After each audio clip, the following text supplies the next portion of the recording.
Hello, guys, and welcome again to this edition of Learning with Rich. Okay, in this topic, we are going to discuss about one of the basic part of Revit, which is the view control bar. Okay, you see this portion here below. This is what we call view control bar. Okay, so this topic is uh, for the beginners in Revit. Okay, this is a very beneficial topic for those who are just starting how to use Revit, whether it be Revit architecture, Revit structure, or Revit MEP. Okay, so we are going to talk about this view control bar. Okay, so this is the basic parts of your Revit user interface, the view control bar. Okay, the view control bar, it provides a quick access to functions that affect the current view. Okay, so take note, view control bar will only affect your current view. So if my current view is level 1 HVAC plan, okay, so it will only affect this view. Okay, so as you can see, your view control bar is located at the bottom of your view window. Okay, so it's just above your view status here, the status bar. So this is what we call the status bar. Okay, below here is the status bar, and then above the status bar is your view control bar. Okay, let's get started. First off is scale. Okay, I think even if you are not using Revit, you should be familiar with the view scale. So this is actually the view scale, this one. The view scale is the proportional system used to represent the objects in a drawing. So you can actually assign a different scale to each view in a project. But you can also create custom view scales, okay? So let's say, for example, you want to make this 1 is to 100. So all you have to do is to click this and then just select 1 is to 100. That's all, okay? Okay, there you go. So it's already 1 is to 100. So you will notice the view already adjusted. How did I know that the view already adjusted? Because of the annotation, okay? You see, if I make this again 1 is to 50, so you will notice the view adjusted. See, you notice the annotation adjusts, okay? It just looks like that it doesn't adjust, but it actually adjusts, okay? So aside from that, you can also create a custom view scale. So all you have to do is to click that and then you can customize it. You just need to click that one and then you can specify here the ratio. And then after that, just select OK. Okay, you can also check this one, the display name, and then you can modify this portion here. Okay, so that is our uh, view scale. Actually, view scale, you can also access that here on your view properties. So you can also change the view scale here. Okay. So aside from the view control bar, you can also access your view scale here. Okay. Again, the view scale is the proportional system used to represent the objects in a drawing. So I think you are already familiar with scale. It's just like in AutoCAD.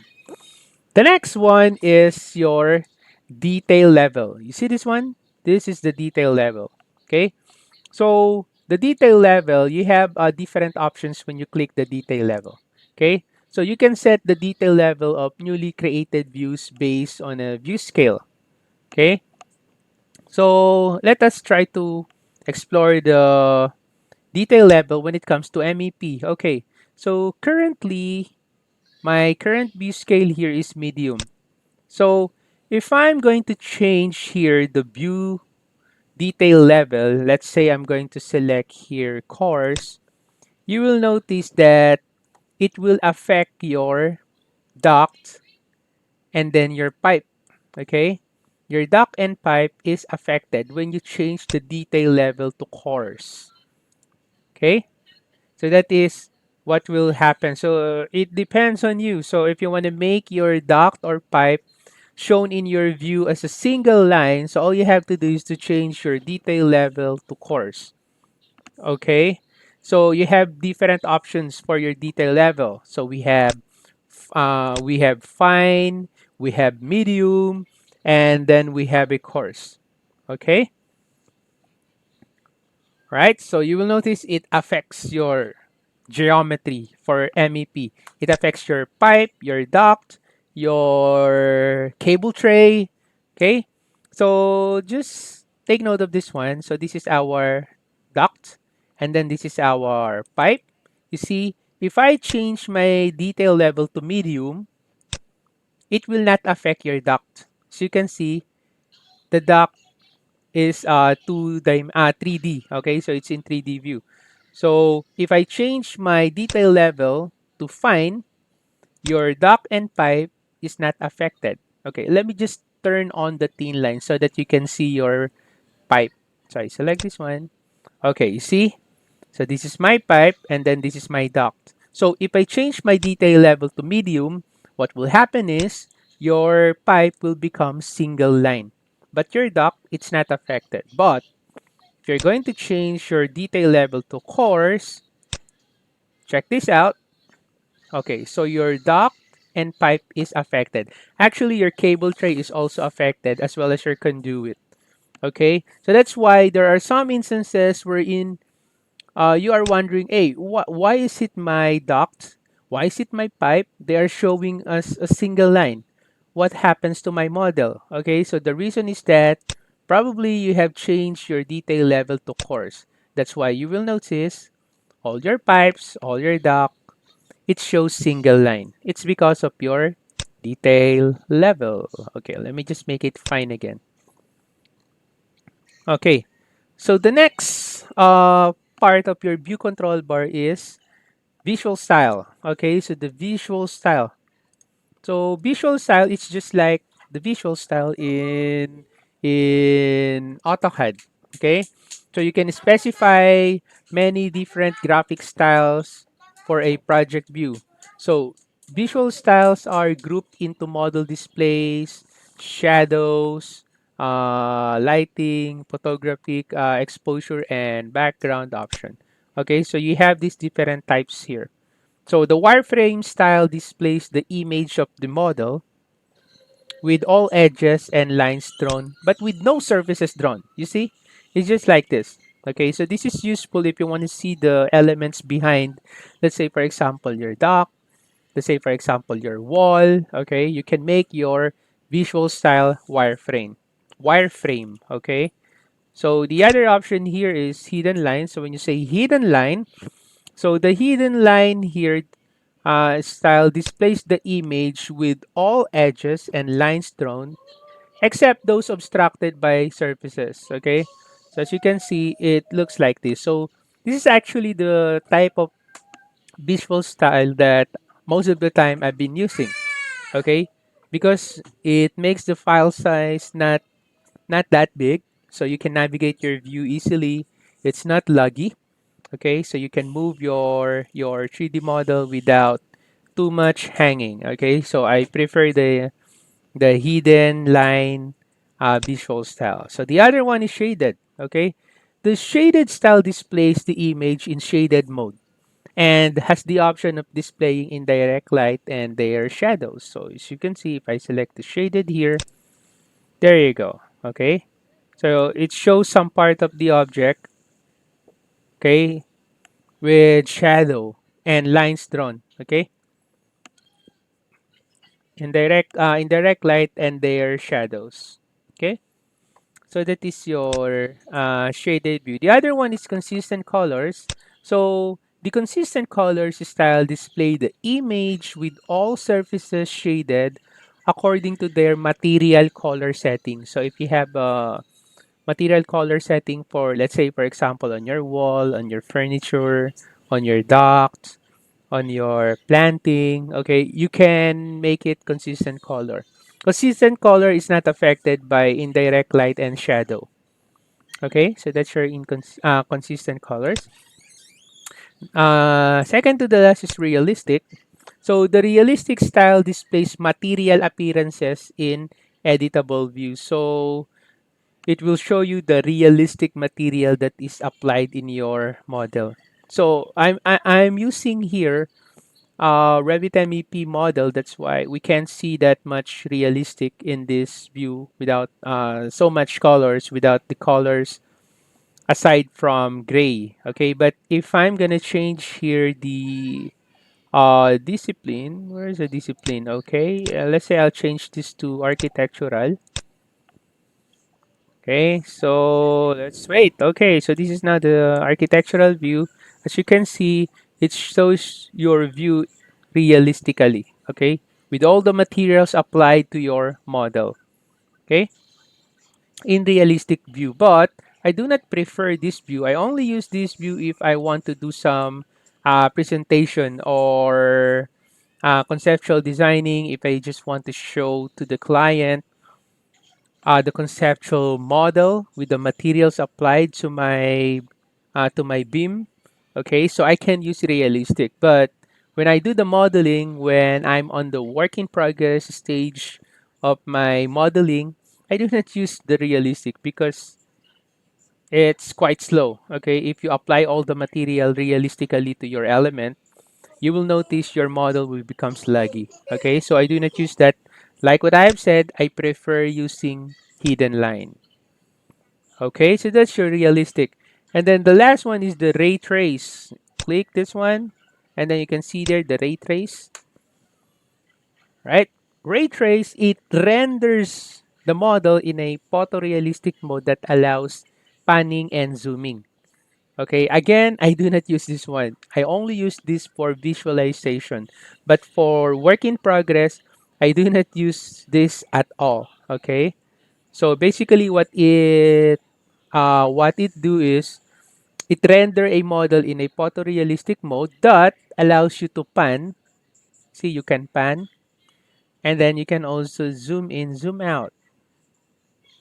Okay, see, it's quite slow, especially on my machine. It's very slow. Okay, I'm using a laptop. So as you can see, I can zoom in, I can zoom out. Okay, so I don't use this at all. Okay, so let me just make it hidden line. There you go. So much better. Okay, so that's the visual style. The other one here is sand path. Okay, sand path. So I'm going to click this one, the sand path. So what will happen is if you click that, of course, it will show you the sand path. Okay, so you can control the visibility of the sand path and shadows on a view by view basis. So when you turn the sand path or shadows on and off in one view, no other views are affected. I actually have an exercise of this. You can check out my video on how to do a solar study. I have used this sun path. So if I click this one, so let's say sun path on. All right. Okay. So I'll just continue with the current setting. Okay. So let me just show also the shadow here. Okay. So let me just change the settings. Oh wait. Let me just change the style to shaded view. Okay. And I'm going to click this sun settings. So let's say I'll just use still day. Okay, and then the location. So let's say I use the default city here. I use Singapore. Where's Singapore?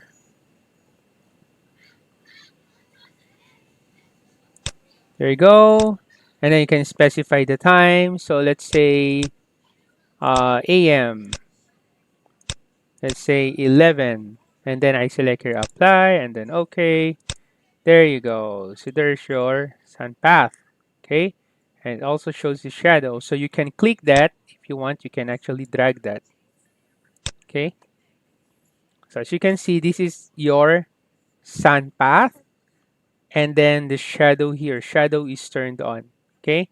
I do have an exercise on how to create a solar study using this tool. So I highly recommend you guys to watch that video. Okay. And then what else? This one, show rendering dialog. So let's say, for example, I'll go back to my level 1 HVAC plan. Okay, and then after that, let's say I'm going to create a camera. Okay, I'm going to place a camera here. Where's my camera? Camera. So I pick that one. I pick here. I pick here. Okay, just to create a perspective view inside my building. And then after that, okay, I'm going to turn on the show rendering dialog. Okay, so this is for rendering. So take note that your rendering dialog is only available if you are in a 3D view. Okay, if you are in the floor plan, I don't think you'll be able to use that. See, there's no option here for you to render. But if I go back to my camera view, I have an option to turn on my rendering dialog. So you can use this one if you want to do some visualization or if you want to have an idea how your model looks like if there is an applied material to your elements so you can render your model. So I'll just use the draft because it usually takes a lot of time if I use, let's say, for example, high or best. Probably I use medium here just for this exercise and then I can render. Render. Okay, you need to have a powerful machine if you want to use the rendering capability in Revit. Okay, because other company instead of using Revit, they use other software like 3D Studio Max.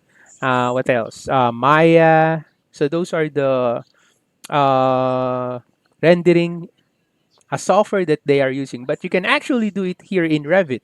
Okay, as you can see, I'm doing the rendering here. So just for me to be able to have an idea how my model looks like if materials are applied to my objects. So as you can see, it's still rendering. Okay, so basically that's how you use that button. There is a shortcut for rendering and you can type RR. Okay, so that is the shortcut for rendering. Okay, for you to be able to to open the rendering dialog box. RR, it's the same shortcut in AutoCAD. So if you want to do some rendering in AutoCAD, you can type RR. Same here in Revit. Okay, so that's our uh, rendering dialog box. So, okay, so I'll just close this one.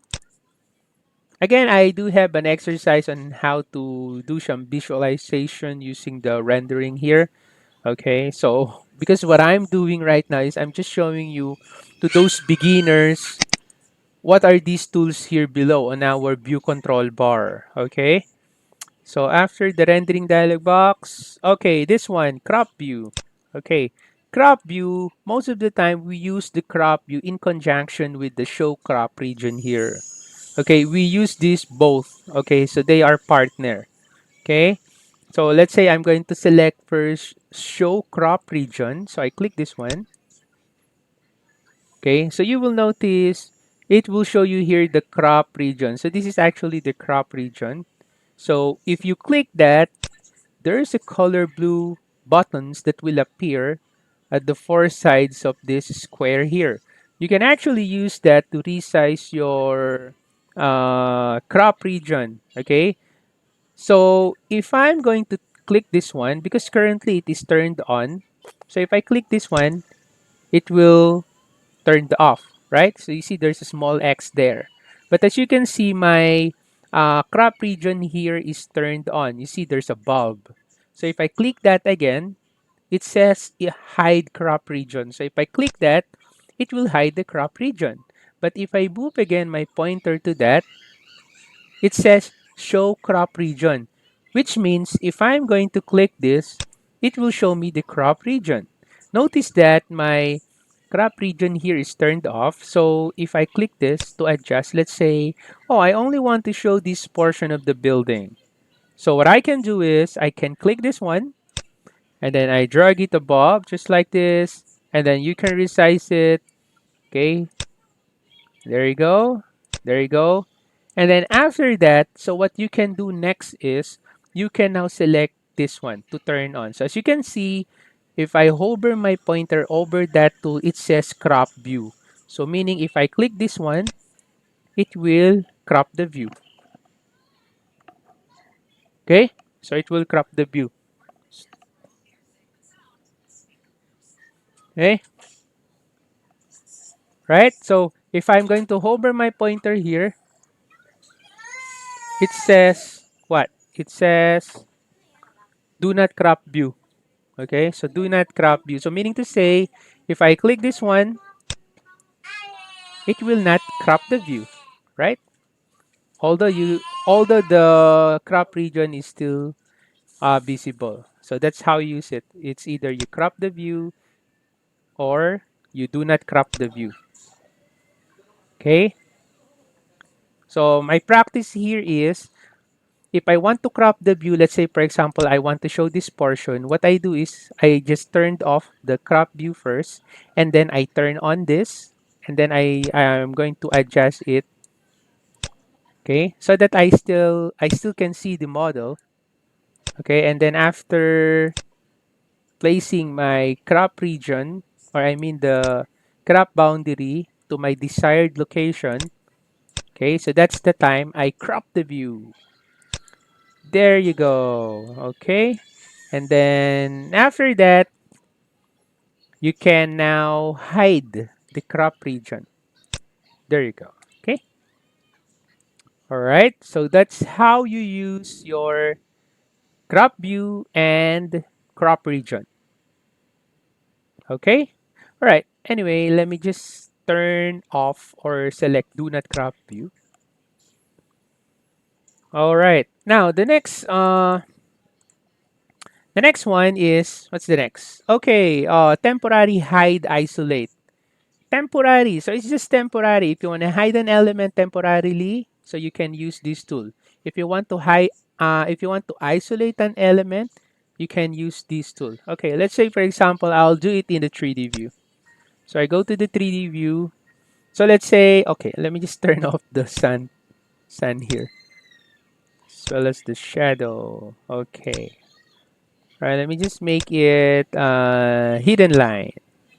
And let me just make it mechanical again. There you go. Okay, let me just make it shaded. Okay, so let's say for example, I only want to see this duck. Okay, or I mean this equipment here. Temporarily, I want to isolate this. So for me to be able to do that, I'm going to select this, and then after that, I'm going to click this one, and then I have an option here, so I can isolate the element. So when you say element, it only applies to the selected object or objects. So I selected this one, so I'm going to isolate that. There you go. So it's now isolated. So by doing that, you will only be able to see that particular object. So you can investigate, you can check your model, okay, by isolating it temporarily. So if you want to go back, oh, by the way, take note, you can see here it's just temporary. So if you want to go back to your normal view, you click that again, and then you can reset the temporary hide isolate. There you go. So let's say, oh, I want to isolate all the equipments, all the mechanical equipment. So if I click this one, you will notice the category is mechanical equipment, right? So let's say, oh, I want to isolate all the mechanical equipment regardless of the type. Okay, so what you can do is you can click one mechanical equipment, and then you click that glass, and then this time you can select isolate category. Click that one, and then you will notice all the mechanical equipment, regardless of the type, will be isolated. If I click this one, it's actually a mechanical equipment, right? If I click this one, so it's a mechanical equipment. So basically, all of these are mechanical equipment. Okay. All right, let me just reset temporary hide isolate. The other one is temporary hide. Okay. What we did a while ago is isolate, this time hide. So let's say you want to hide this equipment temporarily, only this one. So you can click that, and then you can hide element. Take note that you can select multiple elements, like for example, this one, and then I hold control. I'm going to click another one, this one. So I want to hide, let's say for example, these two elements here. I click this and then isolate element. Okay. I mean, not isolate element, it's hide element, okay? So take note that when you say element, let me repeat, it means that it refers to the selected element or elements, okay? Hide element, you click that one. There you go. All right, so let me just unhide it, reset. So let's say, oh, I want to hide all the ducts. So you click one duct, you click that. This time, hide category. Click that. All right. So all the ducts here are uh, hidden. Okay. All right. Okay. So what's the next? The next one is this one. Reveal hidden elements. Okay, let me go to the floor plan. Reveal hidden elements. What it does is, let me just change the the detail level to fine.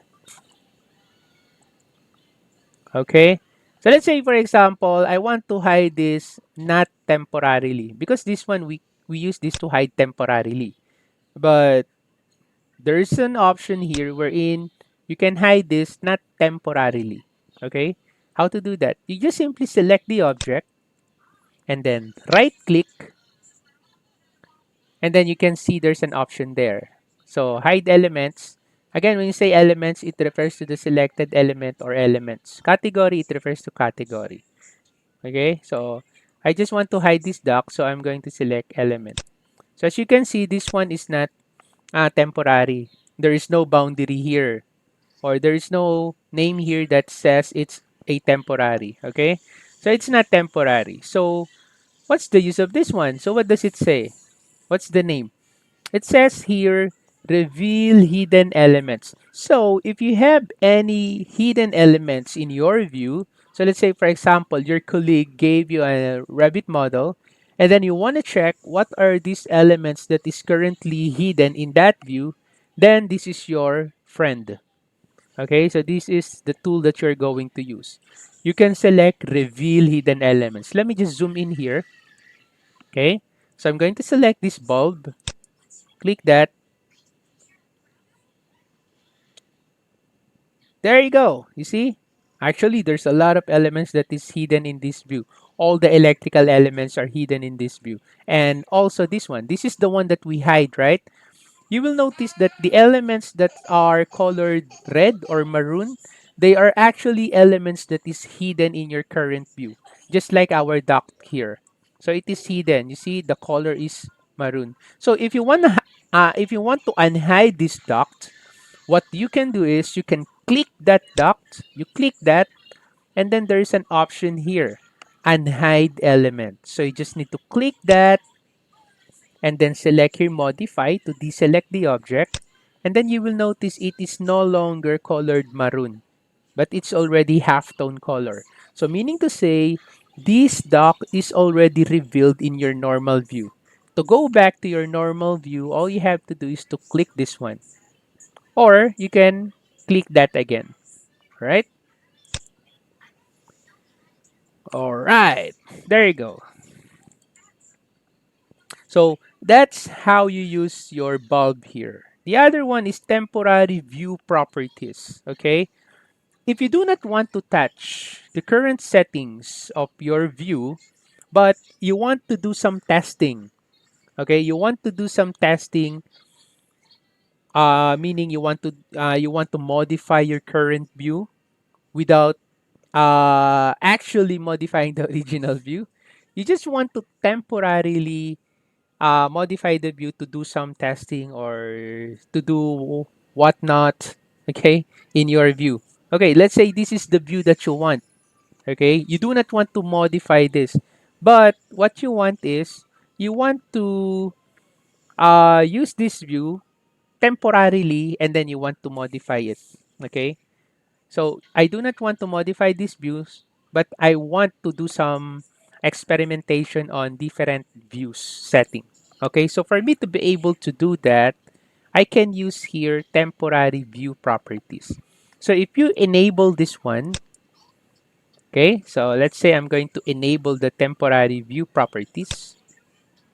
So if you do that, So what will happen is it will open your temporary view properties.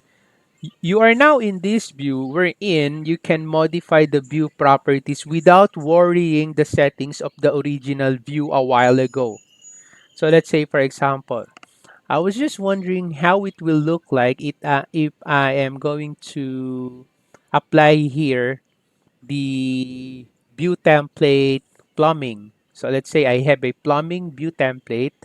I want to apply it here. I just want to see how it will look like. So for me to be able to do that, so I'll just need to go to the view tab, view templates, and then I'm going to select here manage view templates. Okay, so it will open up the view templates dialog box. Again, I do have an exercise of this one. You can check out that video if you want to know or if you want to have a knowledge on how the view templates works. Okay, so let's say for example, oh, I want to apply here the plumbing plan. I just want to see how it will look like. So I'm going to select the plumbing plan and then I'm going to select here okay, and nothing changed. Okay, well, let me see why it didn't change. Apply template properties. Okay, sorry. I should have selected this one, not manage, but this one. Apply template properties. So I click this one and then I select the plumbing plan. So I want to apply this and then I select here OK. Okay, there you go. So this is now the plumbing view, right? So if I apply the plumbing view in this one, so this is how it looks like. Okay, do not worry about your original settings because you are just on the temporary view properties. You are just exploring some options, how it will look like if you apply that template to your current view. Okay, but do not worry because your original settings is safe because you are on the temporary view properties. Let's say I want to change the detail level to fine. So this is how it looks like. Okay, so like what I've said, it's double line. If this is medium, it's single line, right? So I want fine. So basically what you are doing right now here in the temporary view properties, you are modifying the property. Okay, there you go.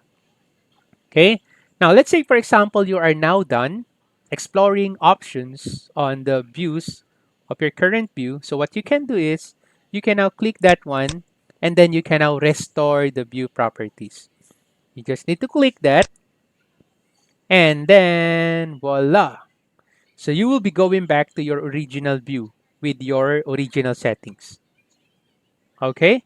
How good is that? Actually, it's a good tool, okay? Because you can actually explore options when it comes to the view properties of your current view.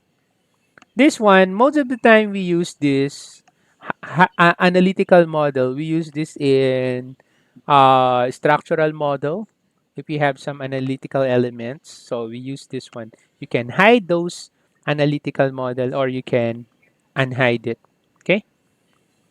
The last one here is reveal constraints. So if you do have constraints like dimension constraint in your model, so you want to check if you have a constraint in your model, you just need to turn on this one.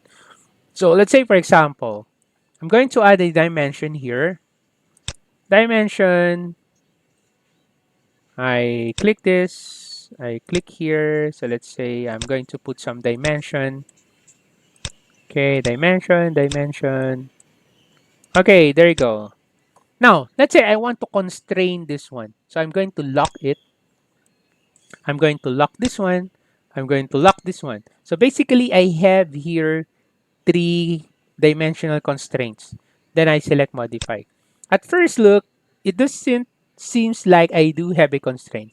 Okay, it's just a normal dimension.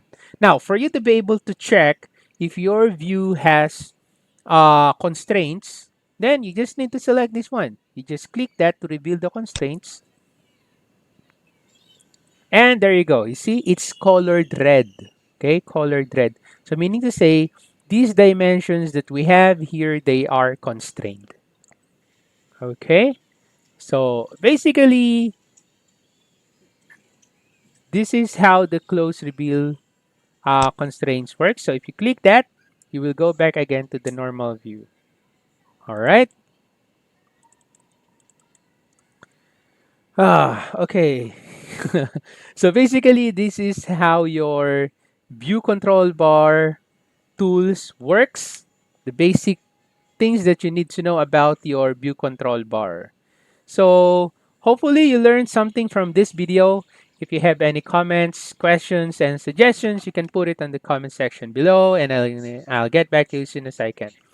Don't forget to subscribe and like my channel and like this video so that I'll be creating more videos. Okay. Right. So thank you for watching. Have a nice day.